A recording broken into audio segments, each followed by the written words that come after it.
please reach out at messagemyhub@gmail.com.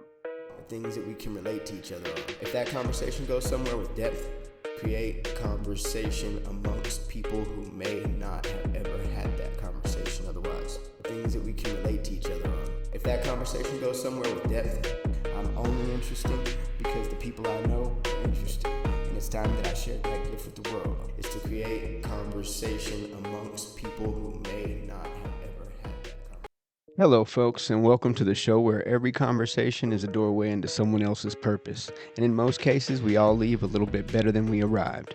I'm your host, Brandon Bourne, and you've tuned in to the self-proclaimed most interesting, informative, and funny podcast ever, The Hub. Thank you to our listeners for continuing to support our past guests. Jenny is city homesteading hard, and that guy Jig is well into his seasonal sports antics. Keep in mind that the video of most episode is released pre-edit on YouTube. Yeah, you heard me. Check out the uncut video from recording the most interesting, informative, and funny podcast ever on YouTube at Message My Hub. The truth is that every guest has a story, and I pray that their next chapters be better than their last. Speaking of stories, let's see what's happening in the rest of the world. AI is everywhere, and Elon's flipped from an AI doomsayer to much more of a let's just see what happens type of an approach. Countries are trying strange tourism ideas like robot restaurants where you can get a flashy show from a giant mechanical monster, and anyone born past 1999 has no morals, the social IQ of a gnat, and can't write in cursive. I'm sure everything will be just fine. And here in Colorado, we navigate summer festivals and outdoor concerts in record heat, 90 to 100 degrees for like 2 months, pretty brutal. Road construction, in some cases, down the middle of the street. Colfax. Why? Colorado. That's why. As far as sports goes, the Nuggets made some off-season moves that were anticlimactic at best, but they still seem confident in a championship run. I'm in. I'll drink the Kool-Aid. I'm down. Broncos training camp has started, and the Bo Nix Jalen Waddle connection is looking like something to watch. We'll see how Bo Nix AI 3D printed ankle holds out. As for the Rockies, we're filled with the hope of our young players developing, only to be farmed by the bigger clubs in the league. Sorry. That was the last 20 years. I'm sure things will be different this time. Oh, enough about people chasing waterfalls. Let's talk about somebody who'd catch a grenade for you. Dear Bruno, my name is Brandon Bourne, and I host an as of now little known podcast called The Hub. Every week I sit down with people who've become exceptional at something, not because they're perfect, but because they refuse to stop becoming. That's why I'm writing you. You're one of the few entertainers who seem to have figured out how to make old school feel brand new again. You don't just sing, you perform, you dance, you choreograph, you entertain.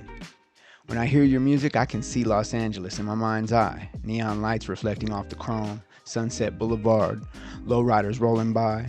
There's a timelessness to your sound that feels like yesterday and tomorrow, all at the same time. You've even had moments that could have become the headline of your life. Instead, you've reduced them to only being a part of the story. None of us are just our worst day. What matters is what we build afterward. You've built one of the greatest catalogs of modern music. I'd love to talk to you about that pursuit of excellence, what it takes to create performances that make people forget about their problems and simply enjoy being alive. Until then, the invitation stands. Be peace, brethren. But as inspiring as you are, Bruno, my next guest is one of my actual heroes. Dancer, sometimes referred to as the athletes of God. Dancers are artists who use movements to express meaning, tell stories, or execute choreography. Dance demands creativity, elite athleticism, as well as the vulnerability to make it all believable. Unlike many athletes, dancers perform with no helmet, no pads, only expression, and that sounds pretty friggin' terrifying if you ask me. Today's guest embodies everything that definition represents. Brooke has built a remarkable career as a professional dancer, choreographer, educator, and mentor. She's earned recognition as an NAACP-nominated choreographer while dedicating countless hours to developing the next generation of performers. She's also the founder of B Inspired D.A.N.C.E Foundation, where dance becomes more than entertainment, it becomes confidence, leadership, discipline, and opportunity. I'm happy to welcome Brooke Ivory to the show. Hey, like that introduction. Well, you're worth every second. Trust I'm me. so happy to be here. That's what I'm talking about. That's what I'm talking about. I'm happy to have you here. This is a long time coming, and I mean that when I say that. You are one of my actual heroes. You're somebody that I've watched become who you are, and it's been a pleasure, Aw, if I thank say so you. myself. Thank you. I know that you grew up with dance. You've been doing this as long as I can remember knowing you.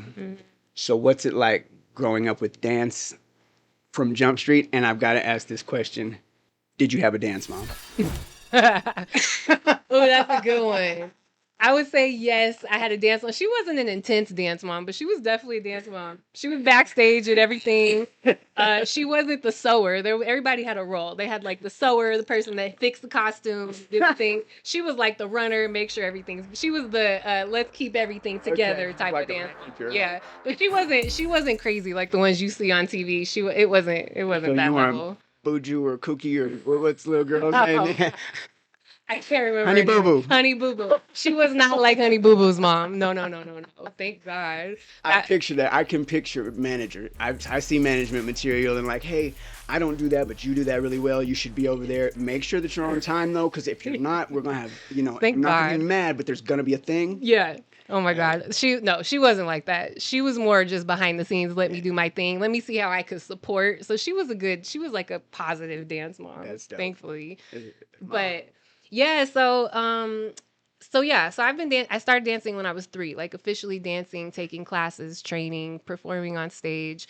And it's been a journey. I mean, a lot of what I do is because of what I do now is because of my journey with dance through my life. I feel like dance, my mom put me in it to keep me busy, but then I think it became something that I was already naturally into. So fortunately, that was something that was like just aligned. But I think dance gave me like a community. It gave me a village of people when, like I just didn't really have that. I mean, I definitely had a village. My family was my village. But I think dance just gave me something like a path to follow, kind of kept me out of trouble. It disciplined me. It just kept me motivated. And so I think as I got older, I saw how that kind of really built into who I was. And then as I kept progressing with it going through to Denver School of the Arts, that was a whole different experience with dance because that's where it got like really serious and like this is like you're gonna respect the art and like like Right. It was not just about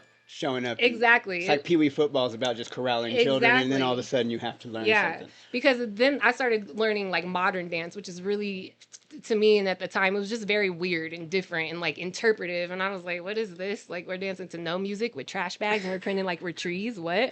Oh, okay, this is what we're doing. Okay. Is that like where interpretive stuff comes we in? had like bags. I remember we were in the park and we had to like pretend like we were branches and trees and stuff. And at the time I'm like, this is really weird. But now in hindsight, I'm like, okay, because you have to kind of become the thing, tell the story and become something that so like that helped me. And you gotta have the guts to do that. And you gotta have because you're out in the park looking it's crazy. Uncomfortable. I went to an improv thing once, and like the first thing they said is you're gonna stare at this person. And just stare at them and make faces and do whatever and be uncomfortable because the rest of the whole night is going to be weird. That's exactly it. And it. You just need to get cool with it being weird. You have to accept it, say yes to it. And roll. Yeah. So that was that. And then also like with ballet is a very like, it's a strong discipline. Like there's rules, you have to respect the art, respect the teacher. Like you're not talking, you're wearing specific stuff. So that in and of itself taught me a lot of like discipline and to respect the art, respect what I'm doing. So, I did all that, went through high school, did the sports teams. Once I got to college, that was the first time I didn't make something. I tried out for the team at CSU when I was going there and I didn't make it. And that was the first time I didn't make something. And I was like, this is weird. Like I've always skipped levels in dance and all these things. And so that was the first time I was like, okay, like let me go a different route. So I kind of stopped dancing in college. Actually, I was dancing. I was just in the clubs dancing. That's where I got my dancing in. So I was out the club every night getting it in. And all the rest of it. Yep. And I was out, but that was back in times were good. Nobody was on their phones. Right. Everybody was really going out to have a good time and just dance. The music was crunk. Right, So right. that was that. And then, so I graduated college, started going the corporate route. And then I soon realized, like, this isn't for me. I'm not passionate about this. Like, I know what I'm supposed to be doing. I just need to go with it, believe in myself. So What was your corporate route? Just I went to school. I graduated with a degree in apparel and merchandising because that was the only other so thing marketing other type than dance. situations when you're Marketing, thinking. fashion. It was more so fashion. I wanted to go into fashion and be like a buyer or something. But even that still, I was like, that's fun, but I always just wanted to do stuff like for me. Like I wanted to learn how to be a stylist and do this so I could style myself. Just so you could. I wanted to learn how to do makeup so I could do my own Right, makeup. right. You know, so all these things. It was like I always saw a bigger picture life for myself, and I knew dance and entertaining was going to be part of it. I Right. didn't really know what it was going to look like. I just knew that in my heart, that's what I was supposed to be doing. So eventually, you know, I think I just decided I'm not getting any younger. Fortunately, I have a really good partner who was like, I see what you're doing here. I think you need to take it to the next level. So having him be very supportive of me and go to LA and pursue it was everything really. Cause I don't know if I would have just upped by myself. And cause you know, nobody in the family leaves. Everybody's in Colorado and here doing the thing. So it was like, I didn't really see anybody indirectly other This than is the hero part of the story for yeah. some of us that saw her just bounce. Yeah. And I mean, go for this thing literally. and was like, that's not what people do. No, it's not. It's scary because I didn't have anybody that was already doing it. I mean, my dad was kind of doing it, but he was doing it locally, and I wanted to just do things on a bigger level. So I kind of just had to take the leap and figure it out. And it's been a journey from there. I mean, it's like from one journey to a next journey of figuring out, and it doesn't look like what I thought it would look like. Right. And I've had to figure out, what does it really mean to me? You know, how does it really make me feel? So that's been the journey of kind of figuring out my path and how am I going to show up in the world and keep dance alive. So in a nutshell, now everything I do with dance is because that's why I do so much work with the kids, because I know what it gave me. And so I know there's so many kids out there that just don't even have the resources. So I'm really intentional about working with kids in underserved areas that don't have the resources, the money, the transportation, the quality instruction of people actually wanting to come into these areas and work with these kids. So because I've always believed that your circumstances don't determine your destiny. So no matter what you go through, what you're born into, like if you have a vision and a dream and a desire that's in your heart, it's there for a reason. But it takes work, it takes discipline, it takes courage, it takes bravery. You know, you got to be a little fearless to do all these things and go after it. And you kind of just got to be like, you know what, F it, I'm just gonna go for it. And you took on Big Bad LA, and you're still here to tell the story. I'm still here to tell the story 11 years later. LA will chew you up and spit you out if you're just there to just flail about. And you know, but I was very intentional. So you know, it didn't look like what I thought it was going to look like when I got there. I was going on auditions and there was like 300 people there. You would be there for like 4 hours and you're not getting the job. They already know who they're going to pick. This was just you know. Formality. Mm-hmm. And that didn't make me feel good. That was discouraging. I was like, I know I'm better than this. And, you know, so that's when I kind of was like, all right, maybe this isn't for me at this point. Because I was in my later 20s when I moved to LA too. So I was a little bit past things that I thought I wanted to do. When I got there, I was like, I don't know that I want to do that anymore. So then I started going back into acting, which I did when I was younger, but I started developing more of my acting skills. And that actually really helped me evolve as a person and really heal internal things that I had going on, because when you're acting, you're not really acting, you're just putting yourself in different situations, and how would you act in different situations. So that really caused me to like kind of break down some walls and be very vulnerable and allow myself to feel things that I was not feeling. And there was one specific day I remember, there was a sub in this class, and it was after a scene, and after you do your scenes, you have like a talk back with the teacher. So you do your scene with your partner, and then they sit there and they talk, and they're like, how was that for you? What did you feel like as a person? And you have to like have something to say. Right. And so this day, like your character person or your you person? As yourself in that character. Yeah. Like how what did that you do feel? for you? Yeah, exactly. So they forced you to kind of look inside yourself. And this particular day, it was a sub, and the scene that I had to do that day was I had I love you and I hate you. But it was like a domestic situation in the scene. And Okay. we were like having a fight, and I was like trying to be like, I love you and be vulnerable about it, but then at the same time But mean that you hated it. and then but then also like I hated you. And she noticed that it was much easier for me to say the anger part was much easier for me than the vulnerable, gentle, like, I love you. She was like, why is that? And oh, she asked me that, and all of a sudden I just broke down in tears. I don't even know why, what happened. I'm sitting in front of the class, I'm in tears, crying, and then she makes me make eye contact with everyone in the room while I'm crying. She says, look around, I want you to look at every single person in the eyes in this room. And she's like, and understand we're holding space for you. And then she starts going in about how I've created this block over my life that had kept me safe for a really long time, but it's not serving me anymore. And how it was so easy for me to be angry because that was coming from the block that I had. And if I just started tearing it down, that I would be able to penetrate and like feel the softer, vulnerable, more loving. So that's really started a whole journey for me. Hello, acting That's class what I'm saying. sub angel. So, like, whoa. So then that kind of kicked off a couple years of just really learning about myself, working on myself, where, my learning, getting deeper with my emotions. And all of that kind of plays into dance as well. So then that kind of made me a stronger, more powerful, confident dancer because now I've gone through these like internal issues that I had. So all these things really just kind of came together. And then I actually worked with a singing coach there who kind of had the same experience with her. She was like, your voice tells everything that's going on inside of you because it's coming from your solar plexus, Right. and it's all your chakras need to be aligned. And so if your voice is shaky or if your breath isn't right, it's like, why? Where's that coming from? Like everything was deeper. So all these teachers, I don't know, it's just over life. I'm learning that about health. Side note. Yes, Keep going. no, really, it's true. And so anyway, so all of that just kind of helped me be like, okay, so this is what I'm doing. So this is why I'm really passionate about working with kids and kind of just bringing dance to kids, but also adults.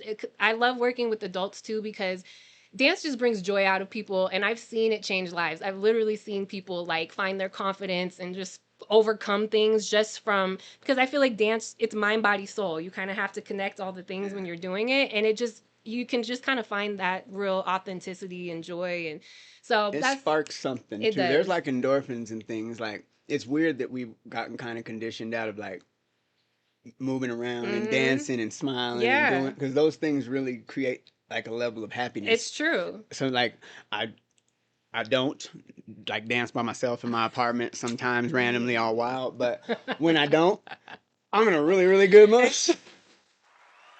It is.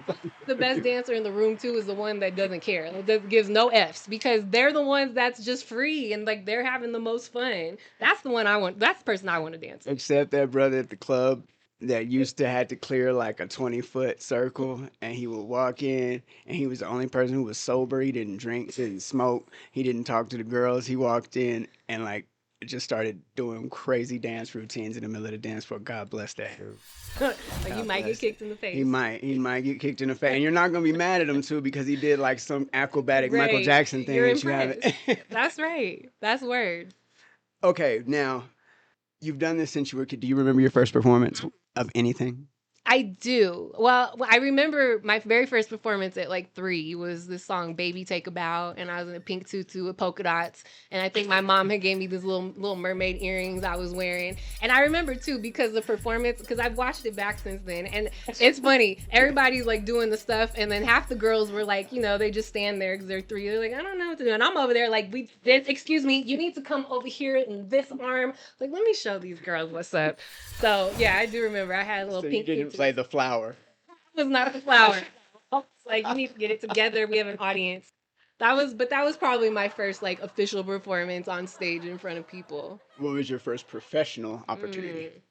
Dance wise, that was probably, I did stuff here in Denver before I moved to LA. Like I did a little like Taco Bell commercial, and I think there was like a First Bank commercial in there somewhere. But that was just like kid stuff where you were just in the background playing.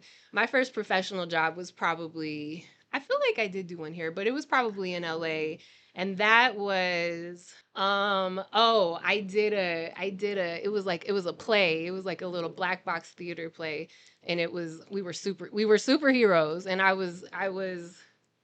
I can't remember my character's name. It was called Wonder Women, and all the women were like different superheroes. And then there was this guy called Mr. Miraculous, and he was trying to mess shit up. But anyways, I can't remember. I was like the vixen in this thing. I think I don't know. I was. Did you have a superpower? I did. What I was can't it? remember what my power was though.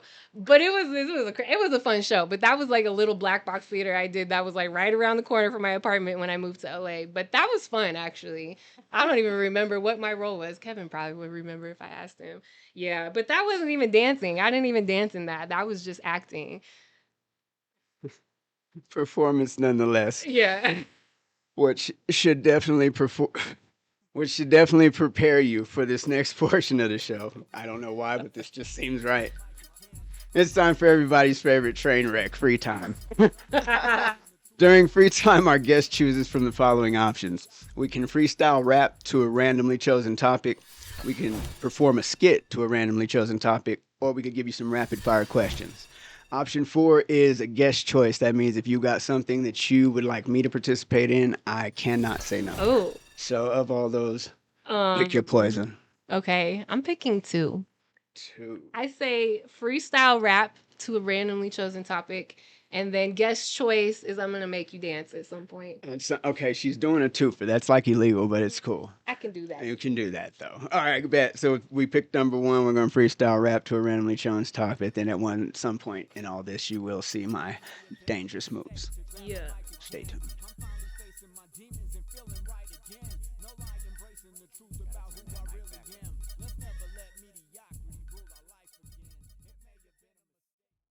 Oh man, love letter to Denver. All right.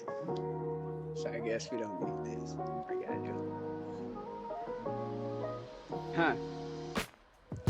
Welcome to the town. Welcome back to Denver. You might just find me in the day was born in cold September. Everybody wants to remember when the day's November. Then comes December. Here's the Christmas. Now let's get the gift. The gift of those days, the mountains that you see on. Everybody wants to come from out of town and ski on. You might get to tripping, but everybody's worried about. Go downtown, hit Market Street and see what they talking about. It's just the worry that nobody's gonna stress. I've been doing this from the west to the east and I'm the best. I give it up for the Rocky. I give it up for the girls. Sometimes they get little mops and they up for the. I did it and then I pass it on back to the world. You wanted to give it, now we heard from every back to the swirl. I'm gonna flip it, flop it, then get to the crib. I might just have to stop it, but here goes my girl when she lives.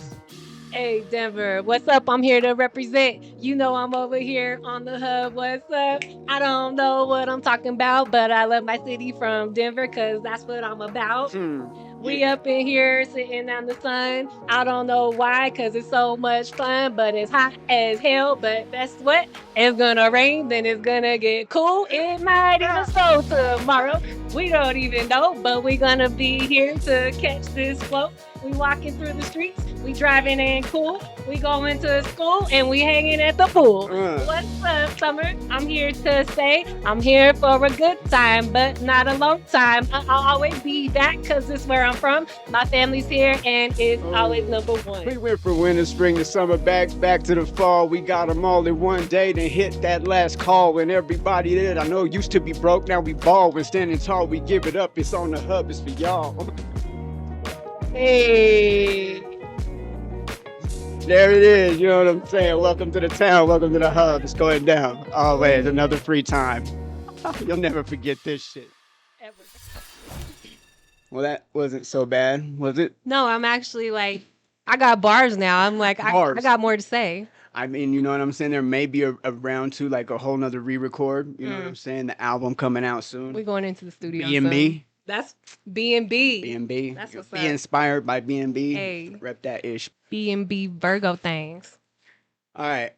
So you've accomplished a lot professionally, but one thing that really stood out to me was your commitment to serving others. Let's talk about B Inspired D.A.N.C.E Foundation. This tells me that it's something much bigger than just performing.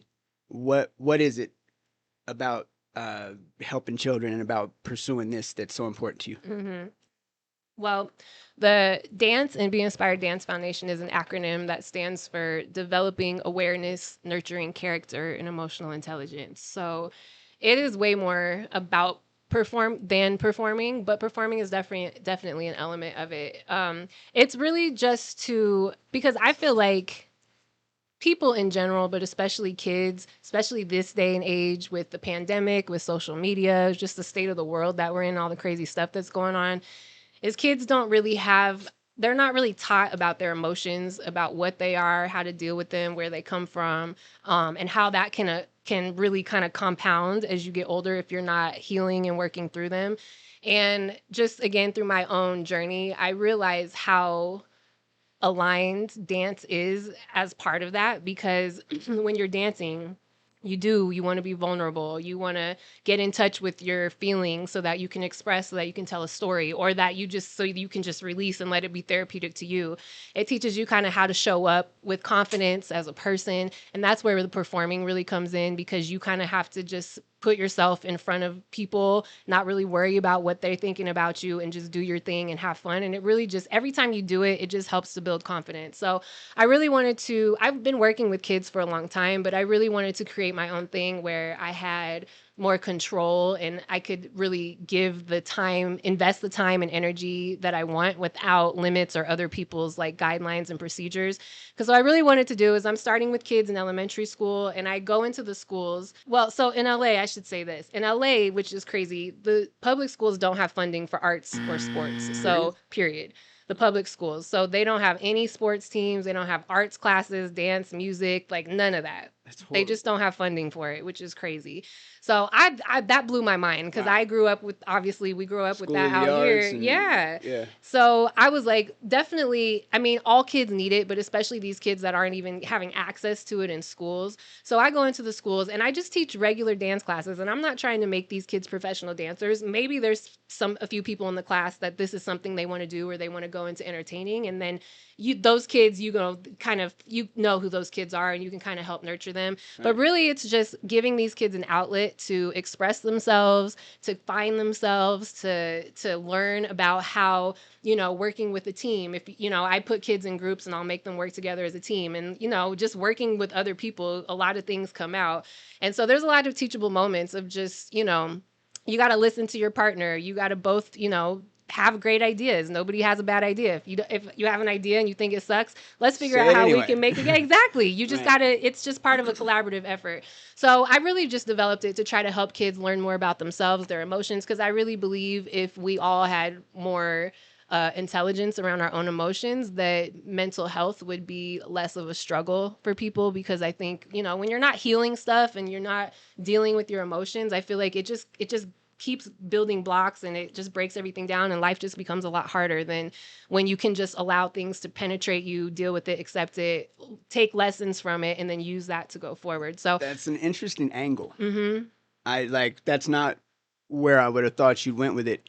And I mean, from my own experience, I just know so many things that I was comfortable with. My level of normal is different, and I didn't realize that except through like sports and times when I'd be around other people. You're in group settings, you're around different people doing different things. And I made a comment the other day. I'm like, oh yeah, that's me. I'm cool with all that going on. It's PTSD. And I was telling the truth though. I'm like, no, because there be gunshots going off in the back and it doesn't bother me. So what to you is a red line, and what scares you doesn't scare me. But until you realize that, you don't get to grow. Exactly. You know what I'm saying? Exactly. And you kind of get stunted. And as talented as you are, as many gifts as you might have, you may never get the chance to realize them, because you keep kind of running into that stumbling block. That's it. Of something that you didn't really have any part in creating, but you can't help. Yeah. And it's like, it's like there's a level of acceptance you want to get to. Like, yes, this happened to me in my life. This is part of my story, but it doesn't have to be part of who you are. Like, that doesn't have to make, it's like, not the end of the story. Exactly. It's not the end of the story. It's part of your story. And then you learn from it and say, okay, well, what can we do, from here? And, and a lot of times too, like I'll teach choreography to kids or somebody sometime, and they'll just automatically look at it and be like, oh, it's too hard. I can't do it. And I always tell them in my class, you can't say the word can't in my class, or I make them do push-ups or something. Because to me, when you immediately say can't without trying, you're already giving up on yourself. Right. And when you try it, most of the time you're like, oh, that wasn't as bad as I thought it was. So it's like kind of saying yes first and then being like, okay, maybe you don't love it. You don't have to like everything that you try, but I bet you could do most things you try if you just tried it without like talking yourself out of it. And I think a lot of that is just in life pursuing, you know, things that you want to do or whatever. It's like you kind of just have the courage to go for it, you know, have the fear, but you have to have a good relationship with fear where you understand what it is and why it's there, but it's not keeping you from the thing. It's not like crippling you. Exactly. It's like, okay, I see you. You're trying to let me know this is something a little scary, but that's probably means I should go ahead and do it anyway, because unknown things are always scary. So a lot of these things are like teachings that I incorporate in my classes, especially with kids, but adults too, because adults, you know, have lived a lot of life and haven't really had these experiences either to really learn about themselves. But I like to start working with kids because, especially elementary school, because life hasn't really gotten to kids yet in elementary school. So they're not really worried about looking perfect or being judged. They're just down to try stuff and go for it. And then, and then you can, and then, so my thing is to kind of grow with them, because I would love to be able to grow with kids over a period of time, which is why I started my foundation, so that I could actually be a part of their. Exactly. A hit thing for a few months and then I never see him again. That's exactly it. I want to be part of ongoing, just to help them grow. And also I would love to be able to like offer scholarships for them to do the thing. And, you know, also for them to just pay it forward, and the things that they learn, you know, they're passing it off to their families or friends or, you know, whatever it is. So it's bigger than dance, but dance is a huge part of all of it. What would be your ultimate vision for Be Inspired? I would love to travel and take it across the country, this where there's need, but I would really love to go to Africa and maybe, you know, introduce some of these things here with some of the schools there and the kids there. I would really love to take it abroad and do some work, and just scale it. I would love to have more people join me and do what I do, learn about what I'm doing. I would just love to spread it as much as possible, because there's so many kids, I think, that would really benefit from it. And who knows, and just see where it goes from there. I mean, you know, sky's the limit of things that I probably haven't even thought of that it could turn into. So, yeah. Have you had any neat success stories? From the foundation? Mm-hmm. Or not even the foundation, just in your experience with mentoring and being around kids and people. Yes, you know? Yes, I have. I've literally seen it change a few people's lives, but specifically I have one girl, and her name's Shayna. I'm gonna call her out because she's cool and she don't mind. Hi, hey Shayna. But she came to me. Honestly, she just always wanted to dance, but she never did. And she, you know, went through like stunts of rehab and was in and out of rehabs and stuff. And finally, something in her said, I've always wanted to learn how to dance. I'm just going to do it and show up. So she kind of came to me, was recommended to me from someone else, and we started working privately.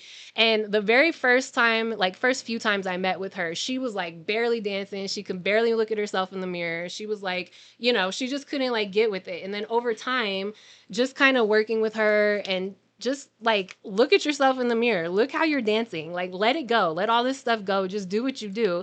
And over time she really like just came into herself. She became so much more confident, to the point now she was like, I would never take a dance class and dance in front of other people, like I would never. And now she be taking all these classes, learning all this choreography, posting videos of herself. I mean, I've literally, and she tells me this all the time, and she will tell anybody that asks, but I saved her life. She will tell me I saved her life, because she was going down a pretty rough path where she was like not feeling like this is what she wanted to do, but somehow through working with me and finding that and aligning her love with dance and who she was, it was like it just gave her a renewed sense of life and a vision on herself. And she was in her younger 20s when I met her, and I mean she's like thriving now, and she just has tools now to like, yeah, life is still hard, but she's just got more tools and more like she's doing something for her that gives her joy, and it's like an outlet for her. So yes, I've actually seen it like really save people's lives, and I think that just motivates me even more, because it's just so powerful. And I don't know, I just want to impact as many people as I can to be their best selves, live their best life. That's what it's about. And you've done so well so far at living the best life. You've worn a bunch of hats: performer, choreographer, instructor, nonprofit leader, entrepreneur, the list goes on.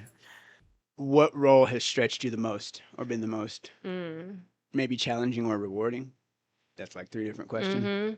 I mean, I would say choreography has probably stretched me the most. Like having a regular class slots where people are coming to my class and they want new choreography all the time kind of stretches my creative brain because it keeps me like in the creative office, like where my brain's always working or I'm always thinking of stuff. So it's kind of helped keep my creative juices flowing. So I think just having like a regular ongoing thing of like I need to choreograph something for these people because they want something new every time, that has definitely helped me like just keep practicing my craft. And the more I do it, the better I get at it.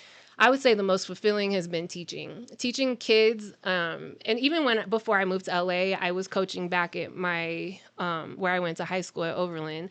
I was coaching the girls there, and just that experience, that was like the first time I really noticed like, wow, these girls like they really pay attention to what I'm saying, what I'm doing, and that's where I really realized like the influence that I have and how important like being a role model was to me. And just seeing like just what they were getting from me was very inspiring to me, very fulfilling, because I was like, wow, I'm really like filling these girls' cups. That's pretty cool. And seeing them evolve and become like amazing young women. So I think teaching, and especially the younger kids, especially with everything that's going on in the world with like ICE and immigration. I mean, I work in the schools in these areas where ICE has been, and I've had kids come up to me and say, you know, like, I'm not going to see my mom when I get home today because she's, you know, being deported and I don't know when I'm going to see her again. And this is like a 7 or 9 year old girl. Right. So it's like, but to be there with them and, you know, be like, yeah, this is really hard, but, you know, like, how can maybe you could write your mom a letter and, you know, make sure, you know, or, you know, maybe you sending her, you still going to love her, you know, it's just trying to give help them something to get through it instead of because that's where the stuff starts, where the hard stuff starts in life, where it's like, you don't know what's happening. You can't make sense of it. Your parent's gone. And now what? It's like, so instead of letting that destroy you, it's like, okay, and it doesn't even make sense to you as a kid. You don't even know why this is happening, but it's like, how can I just stay with myself, be true to myself, and still, you know, be the best that I can be, even though I'm going through some really hard stuff. So I think working with kids especially has been the most fulfilling, because I see, and also too, like I can see kids, like there will be a kid in class and he'll be like all to himself, and all of a sudden he'll come to class and he'll be excited to come and he'll be dancing and like, let me show you these moves. And his teacher will be like, he is not like that normally in class. He's very subdued. He doesn't even talk half the time. But when they come to my class, they just are like their whole themselves. And like, it's super universal. Like that. Like you said, it's insert the kid's situation here. You know what I mean? Whether it's a childhood issue at home, whether it's a parent not in the house, whether it's an alcoholic, whether it's this, whether it's that, like to have a place where you can just figure something else out and do something different to kind of not keep your mind off it, because life doesn't stop happening. Right. You know what I'm saying? But to have something else to focus on, you know, get something out of is super important. Yeah. I wanted to kind of go back because you talk about the youth and the things like that a lot. And earlier we talked about how you kind of, you know, you didn't exactly get what you expected when you went for what you are. And I understand that. Like, I think it goes a lot with sports, different things. Like you hit a point, you're like, okay, I could maybe play some college ball. I'll never make it to the league. I'm too small, but I could do this. I could do that. Oh, I'll never be a rapper, but maybe I could do this and find a way to be entertaining and find a way to get to people and tell stories or this. Like, and you just find it. Like, that's what I did. Yeah. That was my path to trying to figure out how to get around things. What advice do you give? Like, I say embrace the suck. Because every time I try something new, like there's that first 2 or 3 times when you're not going to be good at it, and you need to just be cool with that and keep practicing and realize if it's for you or not. But you never figure that out without trying. So you got to embrace the suck. Yep. You know what I'm saying? Like, what advice do you give people that, you know, have been discouraged or they have doubts about pursuing something, whether it be dance or whatever? What would you tell that person, little you, to keep going? I would say always be a student. Like, never stop learning new stuff, even if it's a genre or something that you know about. There's always levels you can take it. So I would say always be a student, be ready to learn. There's always something to learn, stay open-minded. And also, you just have to kind of take the step. Like, you can think of all these big things you want to do. Don't worry about the end result. Just make one little move, one little step, and then doing one more little step. And every day, if you just keep doing little stuff, I feel like the universe sees what you're doing, and it kind of starts to reward you and it starts to align more things with you.